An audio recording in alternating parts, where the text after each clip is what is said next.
Good to be back home in America again.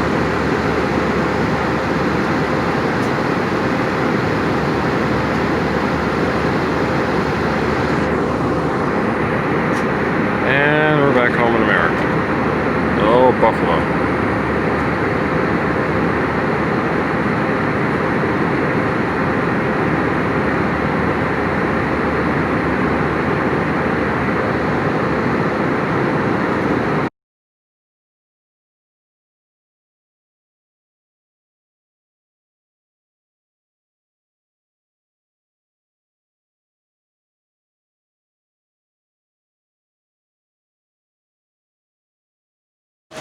Good morning. Good morning, all. I guess you could say I made it. If you can't tell, I'm at Reagan National Airport finally. So here I am in Washington. If you're wondering where I've been on the road and why I'm missing my hat, it's also because it's raining and the hat I have is really, really cold. So good morning, and I look forward to the rest of the week here in Washington.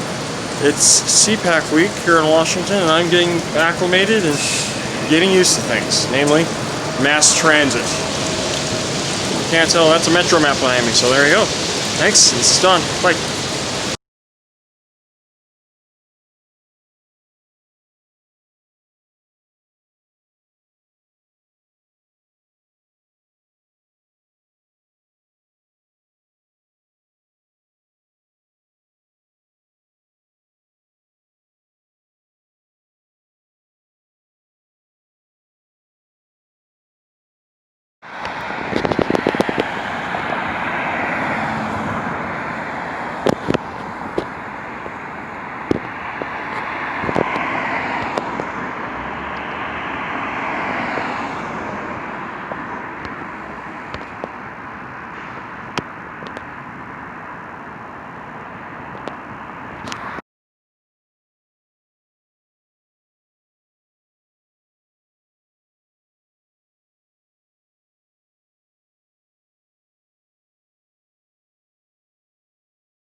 Ambassador Haley, what brings you to CPAC today? It's a great place to be right now. Thank you, ma'am. Hey guys, how are you? Sorry, guys. Mr. Pillow, salesman, or owner of My Pillow. Hey Mike, my name's Don Dike-Anukam with This Is Reno in Reno, Nevada. Nice to meet you. My name's Don Dike-Anukam with This Is Reno in Reno, Nevada. Yeah. I just want to ask you, what brings you here to CPAC this year? Just supporting. I was actually for Black History Month last night at the White House. So was I.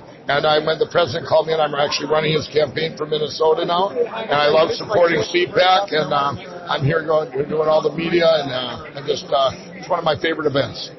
Thank you, sir. And I guess I have to ask, with Minnesota now in play, how do you plan to attack that? I'm doing rallies all through Minnesota. They're going to be called revival rallies. I'm going to go in there and tell my story and how I didn't know anything. I used to be a cocaine and crack addict, so I didn't know anything about politics. Well, now I've learned and I'm going around Minnesota to every city or most of the cities and doing individual rallies and telling them, you know what, look what's happened since our great president has been in office. And I'm going to get people engaged, not just to go out and vote, but I tell people, on the left, and say, hey, look how great it is right now. Look at the proof of concept. You guys can't, look how it's affected our daily lives. And these are the things that I'm going to get out there. We got to get past the news, the fake news out there, and get on the other side to educate people. These are the things that happen. This was why it's so good. So there you go. So essentially delivering the gospel of economic recovery. Yeah, absolutely. It's going to go not just economic recovery, our daily lives, the joy in our daily life. I have a big addiction platform coming out called Lindell Recovery Network. Some of the stuff the president's done, I was there when he signed the opiate bill. These things that he's done, I could never have gotten my stuff off the ground or going if it wouldn't be for this great president and this administration. But he's rolled back bureaucracy that has just stifled businesses and held us back. Now you've got entrepreneurs out there taking chances again with businesses and inventions where they have a safety net of great wages to fall back on if they fail. And I don't believe in failure. They're going to make it. And I guess in closing, you spoke about your story, your personal story from recovery, out very openly.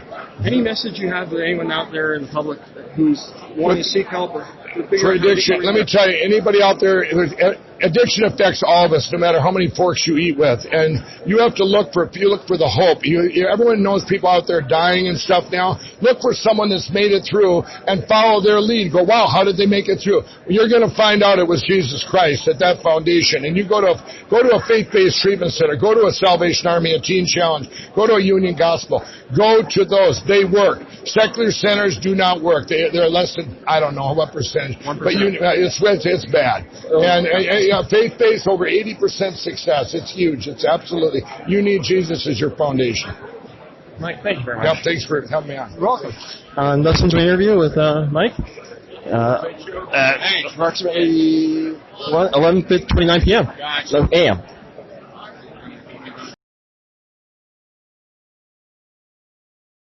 Oh, I'm sorry.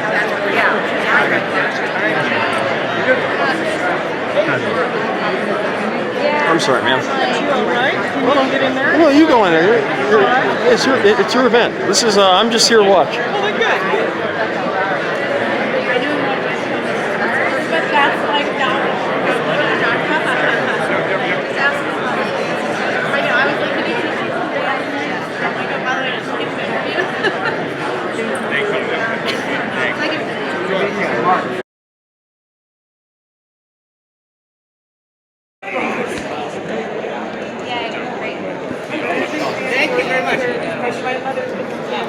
Mr. Spicer, my name's Don. I'm Dike-Anukam with This is Reno, Nevada. I want to ask a silly question. Why are you here?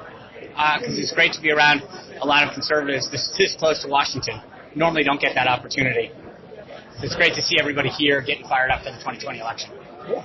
You're welcome. And I just was at the press room yesterday, and I wanted to ask, any advice for a freshman guy like me checking out the press room? Make some good relationships. It's got a great staff over there. Get to know them, and the more you can get to know them, the better you'll do getting answers to your questions. Thanks, sir. You bet. Listening to my interview with former press secretary John Spicer. Oh, you are? Well, you're... I will. Just take one photo with her. So, what brings you to CPAC? Happy to be at CPAC. You have a lot of people who are fighting for a country that they care deeply about. You have a lot of passionate people who love our country, our flag, our freedoms. So this isn't my first time here, but love the people who I've been talking to who just care deeply about the future of America. Yeah. Thanks. Okay, perfect. Thank you. Thank you. Huh? Lee Zeldin. Oh, man.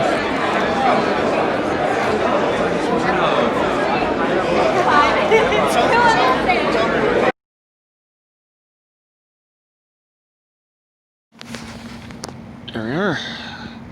I am here at the White House in Washington, making my way into the press room and making my first debut, I guess, here. That's the Eisenhower building right behind me, and this is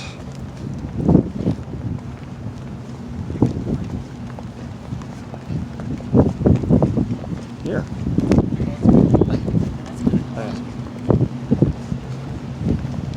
So here we go, upper angle of the building. There we go. go.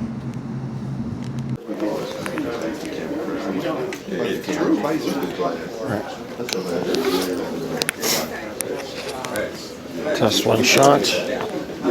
Test one shot. 1,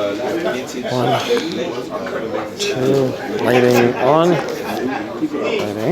Yeah. Oh, that's a true story. Lighting. And he dropped the.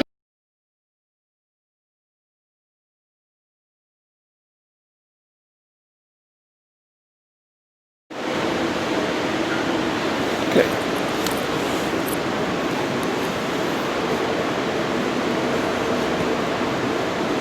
Set 1, 2, 3, 1.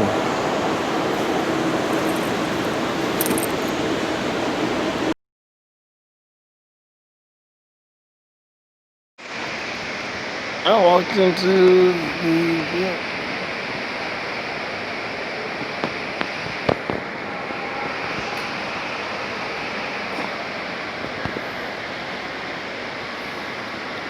plaza here.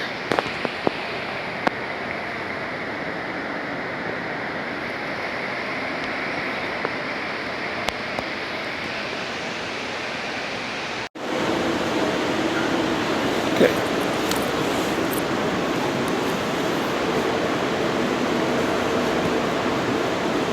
Set 1, 2, 3, 1.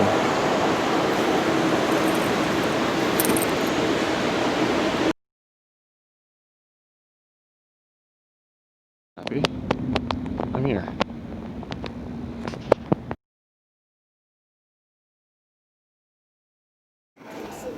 Okay, there we go.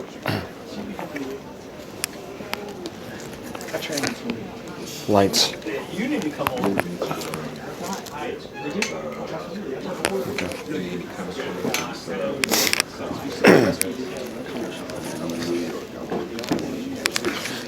Good evening. This is Dike-Anukam here in Washington, D.C. at the James Brady press briefing room at the White House here in Washington. I'm here tonight to observe current President Donald J. Trump and First Lady Melania Trump give remarks and conduct a ceremony on Black History Month this evening. As my trip here in Washington is continuing and observing the events at CPAC and throughout the Washington area, as well as possibly having a chance to speak to members of the Nevada congressional delegation and also the events at the Gaylord National Resort in Maryland this weekend. You already transitioned. And thus concludes my report here this evening here at the White House.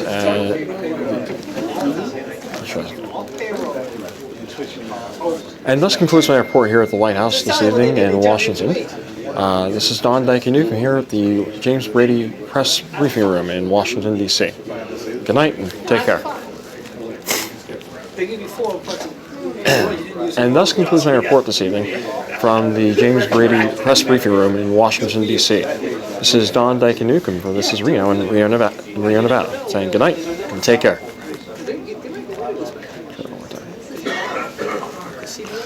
And thus concludes my report.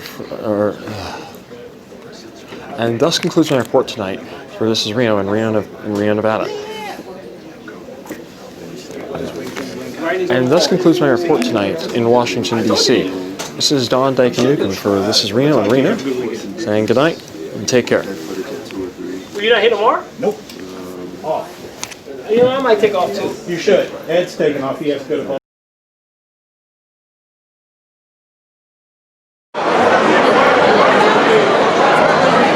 Here in the East Room at the White House in Washington.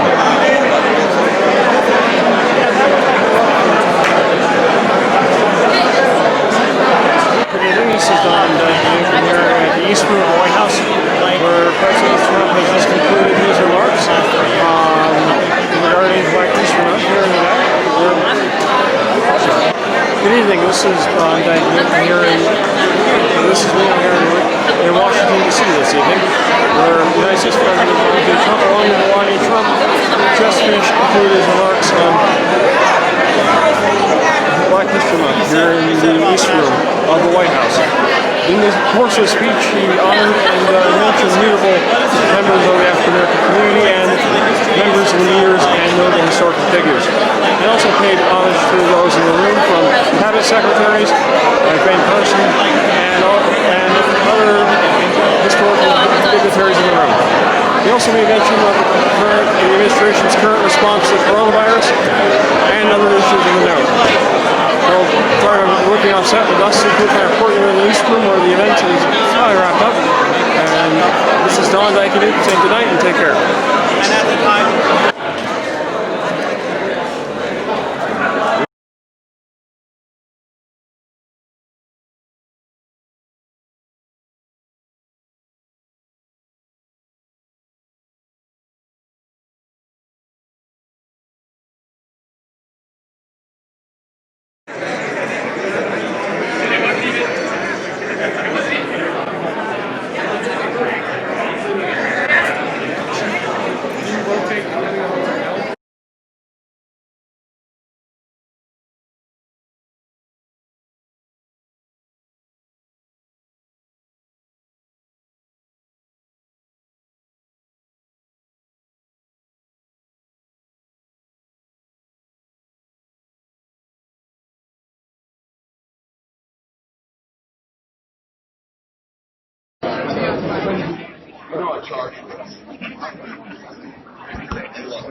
Hey, David, I have a question to ask you. My name's Don Dike-Anukam with This Is Rio and Rio, Nevada.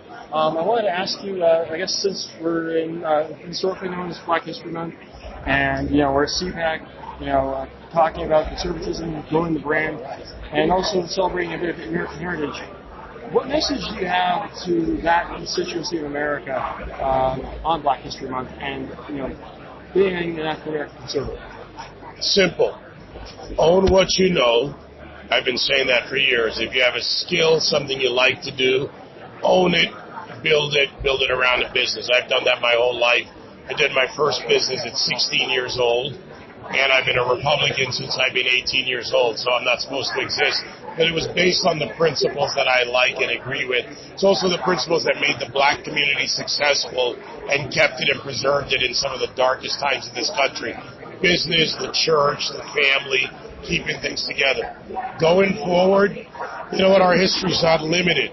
Matter of fact, the great thing about America is our histories continue to expand, whether you're black, white, female, male, old, young. This country is expanding in a good way. And it's all the things that matter to all of us. And remember this, we're not a separate community from America. We're part of the fabric of this country. And we've really got to incorporate that and act on it, not just say it and talk about it. Thank you for that. That helped illustrate and give me some context. So, anytime, John. I've seen David. I've seen it as a young lad. I've seen it, growing up, and it's good to finally meet you face to face and hear your voice is that powerful. Thank you. So now I can attest to that. All right, thank you. You're welcome, sir. Just as we talk from the heart. Just do it from the heart. Love what you said. Thank you. Oh, thank you. So glad I didn't have Now it's time to interview with Mr. David Webb. You know, Michelle.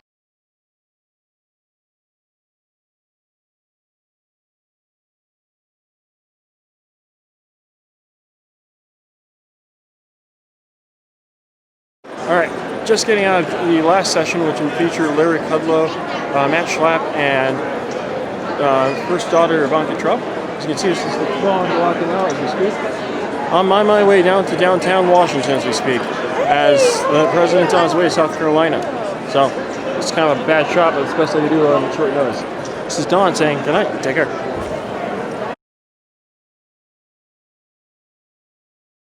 By politicians that didn't know they were politicians. We had a lot of suits and we won. We won all those suits. Another grave threat facing our country is the effort from Washington Democrats to completely demolish our healthcare system, jeopardizing the health of millions of people. While congressional Democrats embrace crazy Bernie's socialist healthcare takeover, We are defending America's right to keep the doctor and the plan of your choice. We are ending surprise medical billing just happened. We are imposing price transparency bigger than health care. We are protecting our veterans, and we will always protect patients with pre-existing conditions. Health care is a big, big part of what we're doing.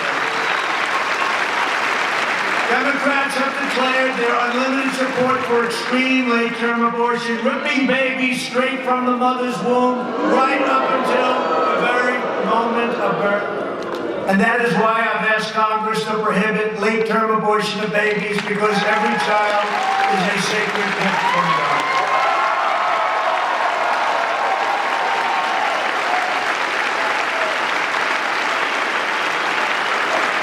Thank you. In my State of the Union address, I also asked Congress to pass legislation providing 1 million American children access to school choice, because no child should ever be trapped in a failing government school.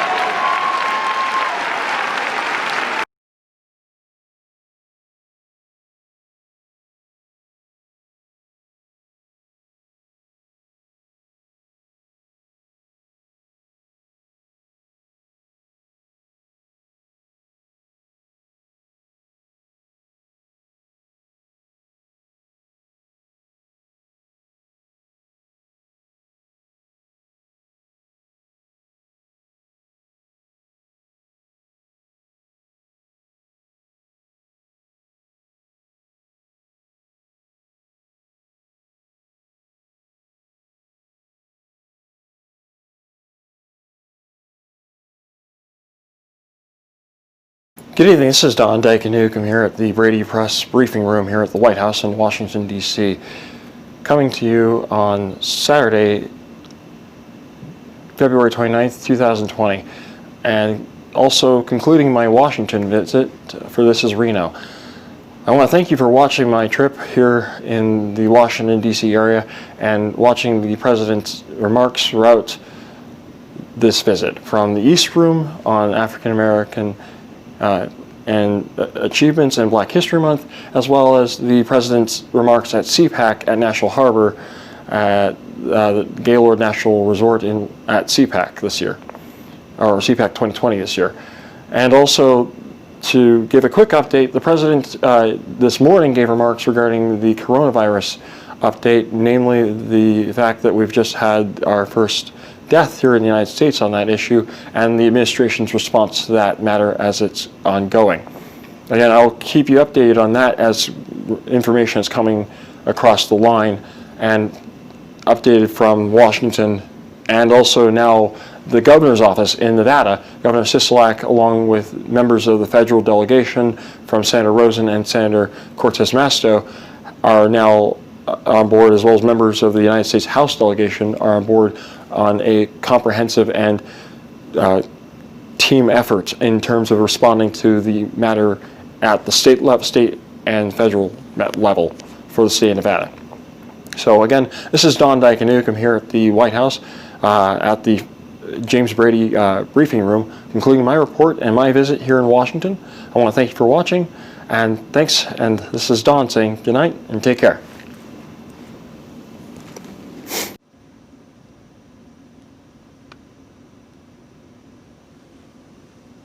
That is it.